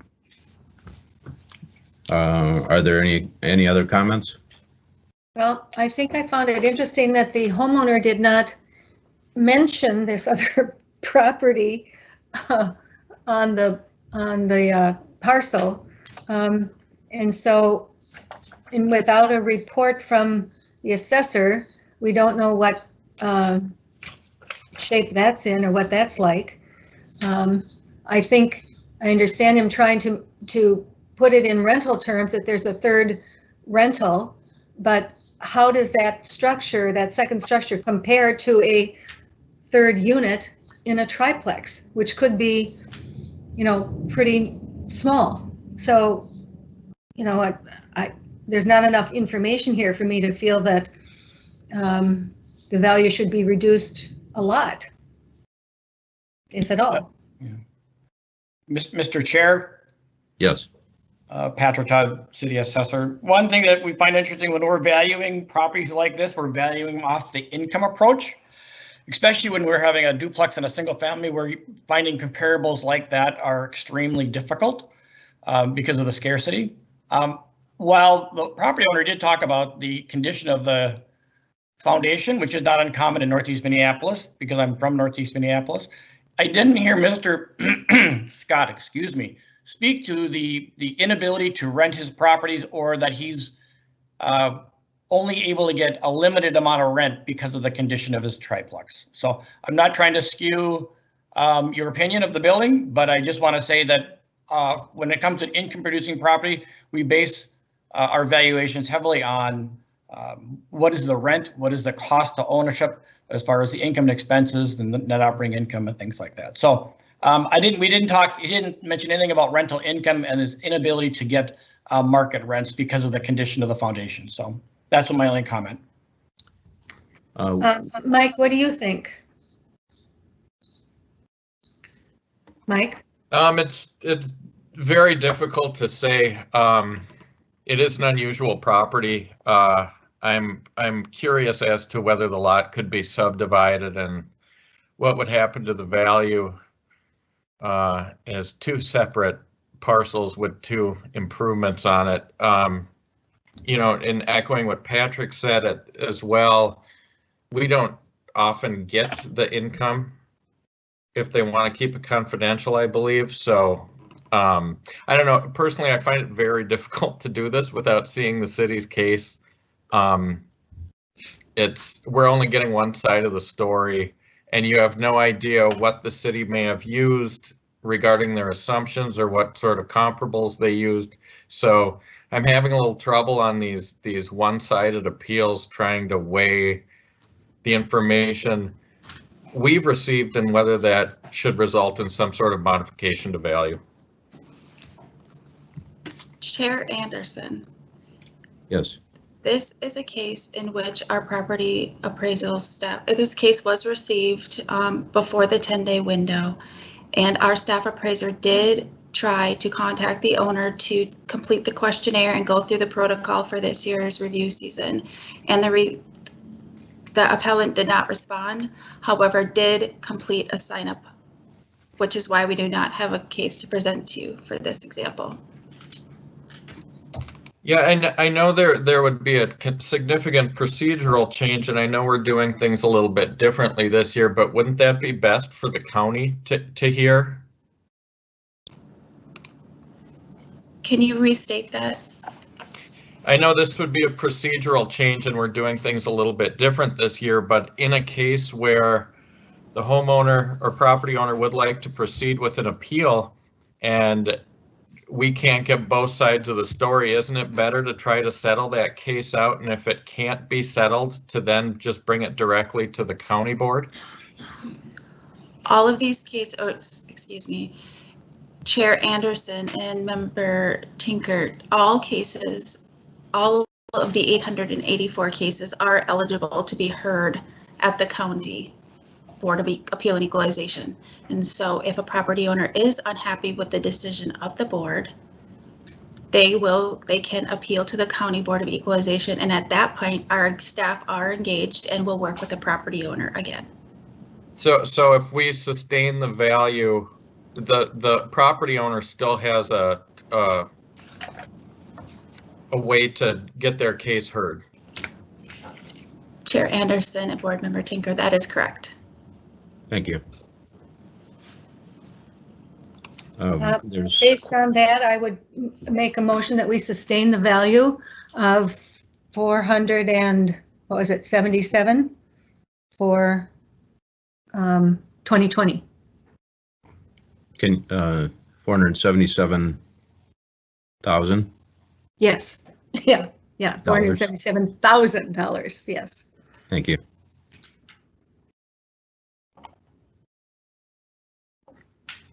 Is there a second?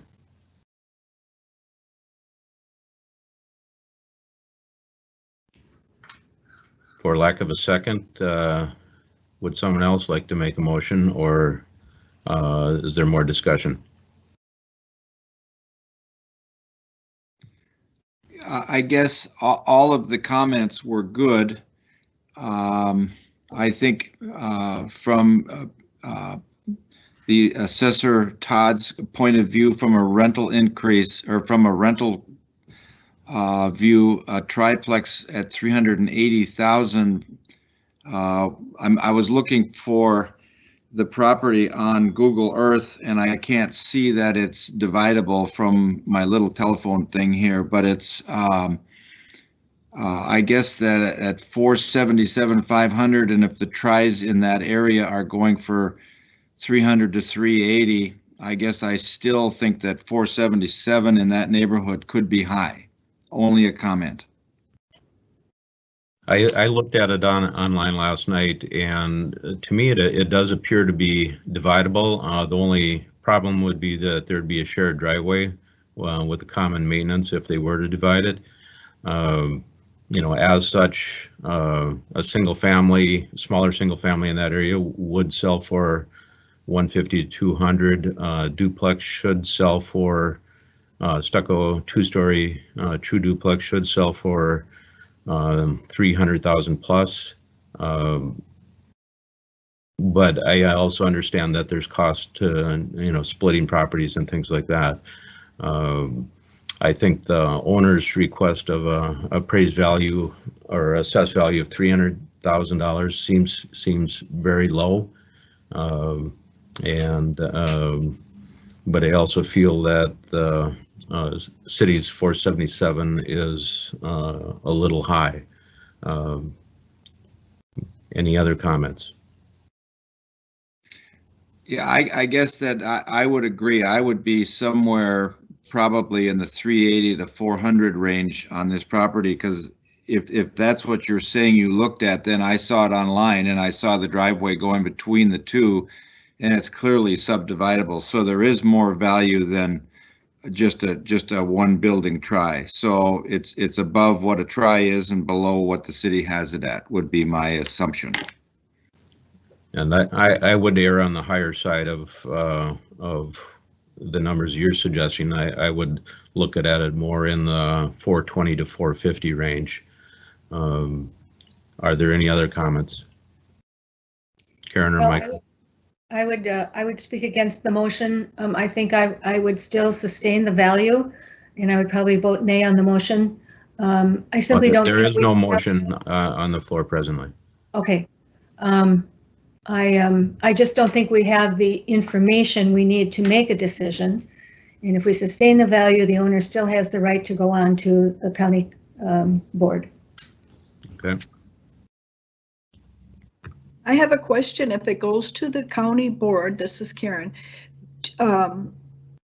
by us sustaining the value, do they consider that, and it might be detrimental to the homeowner to state a case on his own? Do they put a lot of weight on what we decide here?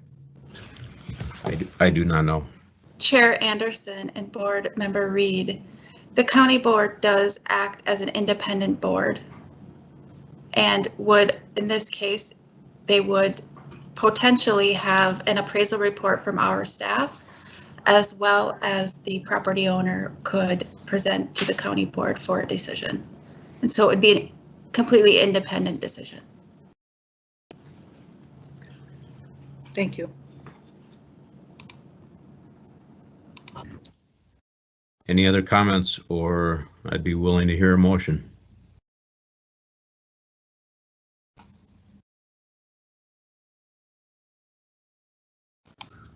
I restate my motion that we sustain the value for 2020 of $477,000. Do I have a second? I second. Roll call vote. I will ask the clerk to call a roll.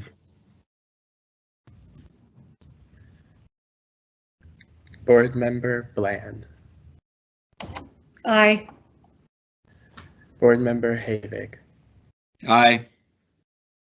Board Member Reed. Aye. Board Member Tinker. Aye. Chair Anderson. Nay.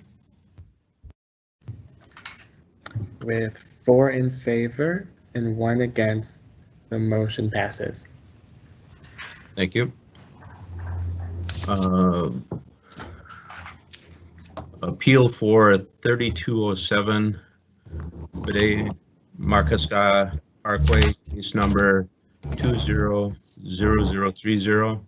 Are there any questions or discussion from board members relating to 3207 Bede Markaska Parkway?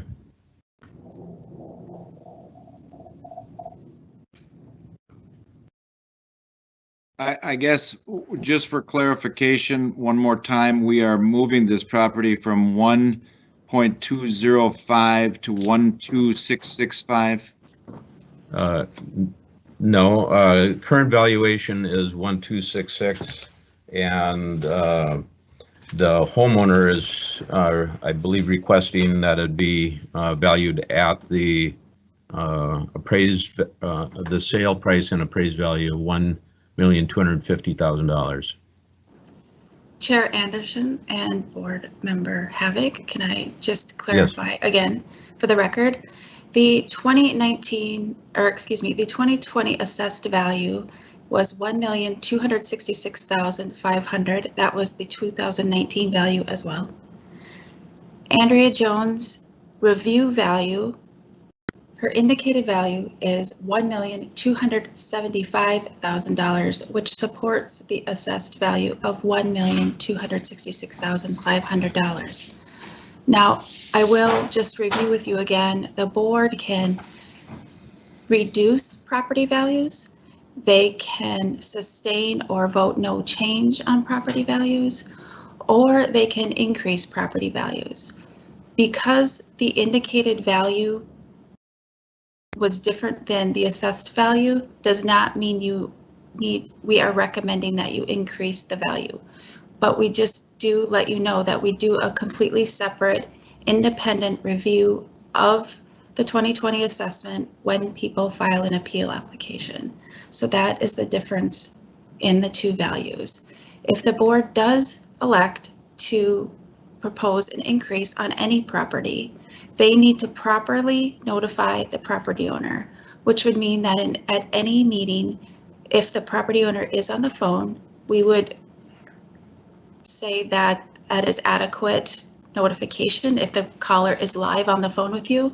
However, if the property owner is not live on the call with you, you need to not make that decision so that time is allowed to notify the property owner before the case is decided. Okay, thank you for the clarification. Is there any questions or discussions from the board members? Okay, just to make it clear, there is no change in the assessed value for 2020 from the assessed value in 2019. It remains at $1,266,500. Is that correct? Correct. Okay. Based on that, I move that we sustain the property value of $1,266,500 for 2020. Second. We have a motion and a second.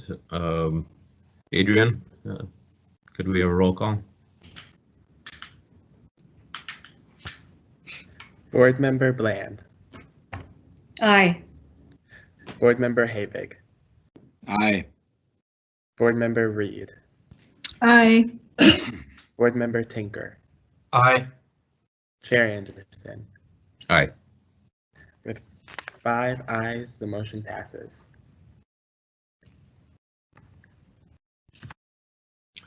And with that, we have completed all items on the agenda for this meeting. I will ask members and staff if there are other matters to come before this meeting today. Chair Anderson and board members, I would just remind you that our next meeting is scheduled for May 13th, and you have asked that we go forward with the 2 scheduled hearings that we have, and that you will complete, or that you will review all of the write-ins. We will provide all the write-in case data to you. It is actually in the file folder available to you to review in advance. Okay, thank you. Any other comments from board or staff? Question, the next meeting on next Wednesday, is that a full day meeting or is that a half a day again? Rebecca? Chair Anderson and Board Member Bland, that is a half-day meeting again. So 12:30 is the end of that one also? That is correct, because there is another council committee meeting that afternoon that needs to take place. Thank you. Yep. Chair Anderson, also, I would just like to add as a reminder, all cases that were received after April 24th will not have a staff presentation. I just wanted to clarify that. Only cases that were received before April 24th will have a staff presentation. Okay. Rebecca, when was the deadline to have an appeal in? Chair Anderson and Board Member Tinker, there is no official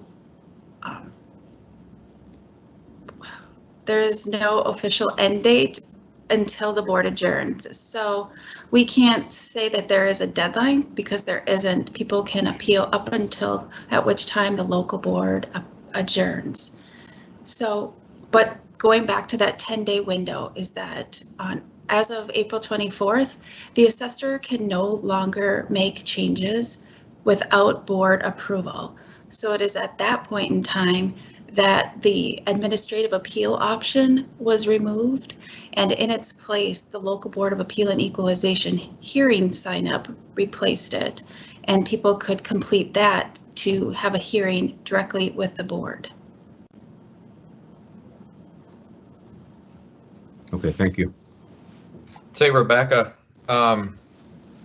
just for future reference when we're making planning schedules on this kind of stuff, I don't think we can safely say that we can handle the write-ins in 5 minutes. It's just going to take more than that in some cases. So in terms of not putting too much on the agenda, or being careful how we parse that out.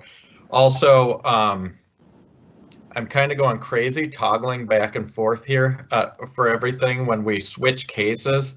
So if once we start a case, if we could finish it before moving on to anything else in the future, I think that would be advisable. And one more thing, Rebecca, is for the May 13th meeting, when will we be receiving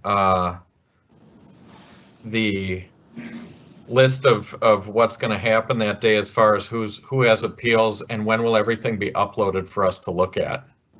Will it be done the day before, or can you do it sooner? Chair Anderson and Board Member Tinker, all of the write-ins are already saved in your file folders, so those can be reviewed at any time. All of the cases that are being scheduled, as soon as they're scheduled, we will move the appellant's information into your file folder, and then we will, it'll probably be at a later date, but no later than Monday, you will have all of our appraisal reports that we will present to you. Does that answer all of the questions, Mr. Tinker? Yep. Thank you. Excuse me, I have one clarification. I'm looking in my phone and I have May 13th and May 14th in there, both 9 to 12:30. Are these from 10 or are these at 9 to 12:30?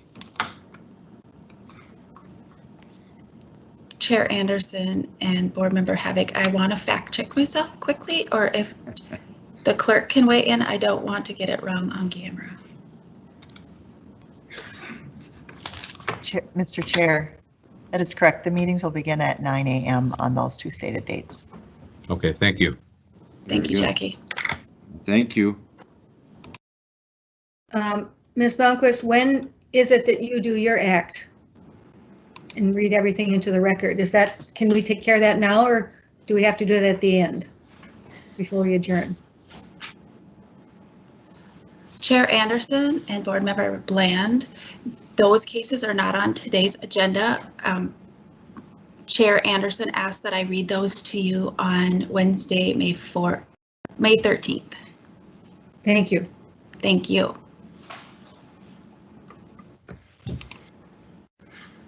Are there any other questions? If not, and without objection, I'll declare this meeting recessed until May 13th, 2020 at 9 a.m. Thank you, everyone.